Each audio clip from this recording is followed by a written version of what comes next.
I was reading my comments this morning, and I got a comment which most of the viewers that are in this, watching this model ship series won't have read. But somebody was asking me, how do I speed up or slow down this clock? They were saying that they have a clock with a movement that is similar to this. Now, similar could mean that the way you speed it up and slow it down is different. But I'm going to show that viewer how I speed up or slow down this one. Now, I have to say, I haven't had to. This movement was practically perfect right out of the factory. I think it was more or less a coincidence. But there is a way to slow it down or speed it up. And I'll show you how it works on this one. And in all likelihood, that viewer's clock is going to be pretty much the same. Now, I have never seen a clock movement, a mechanical clock movement of any type that you could not speed up or slow down. Unless maybe it was something in maybe a cheap kitchen timer or something like that where super accuracy wasn't important.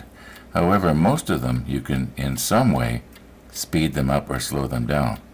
Now, you'll notice here on the plate on this clock, it indicates that there's like a little screw here. That's actually this right here.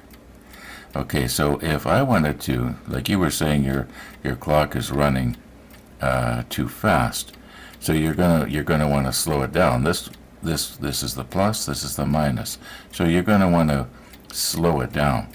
So what I would do then is I would turn this half a turn this way. In other words, counterclockwise, and leave it for I would leave it for about a week and just sort of see what it does.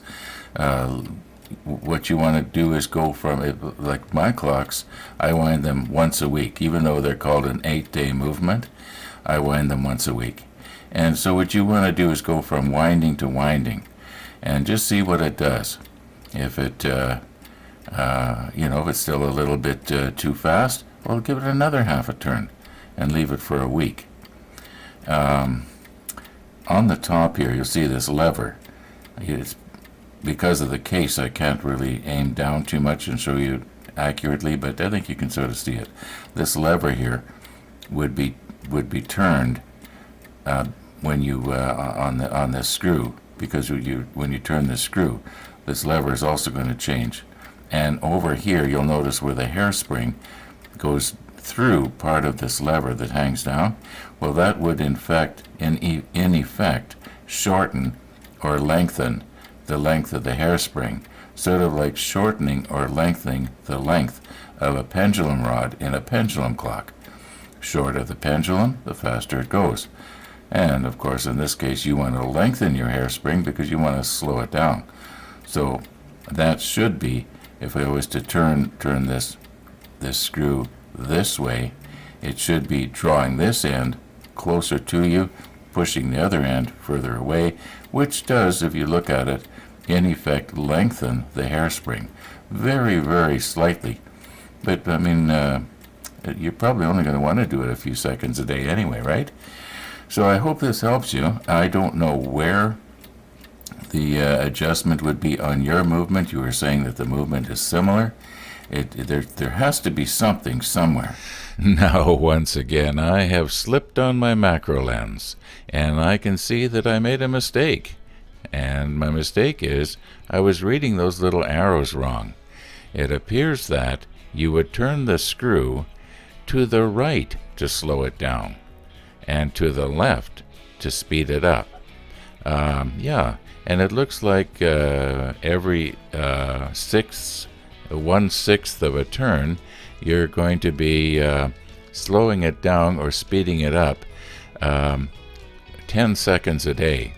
Now, you got to remember when you first start adjusting it, you got to take out what you might call the slack in the gears.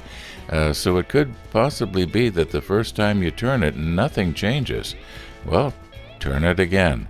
But just remember that I told you wrong information there. So yeah, check and see what your clock says.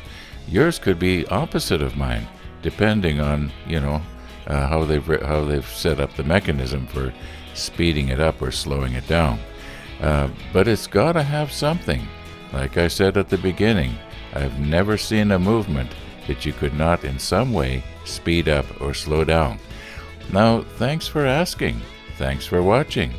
And maybe you'll start watching my model ship series. Yeah, good luck to you.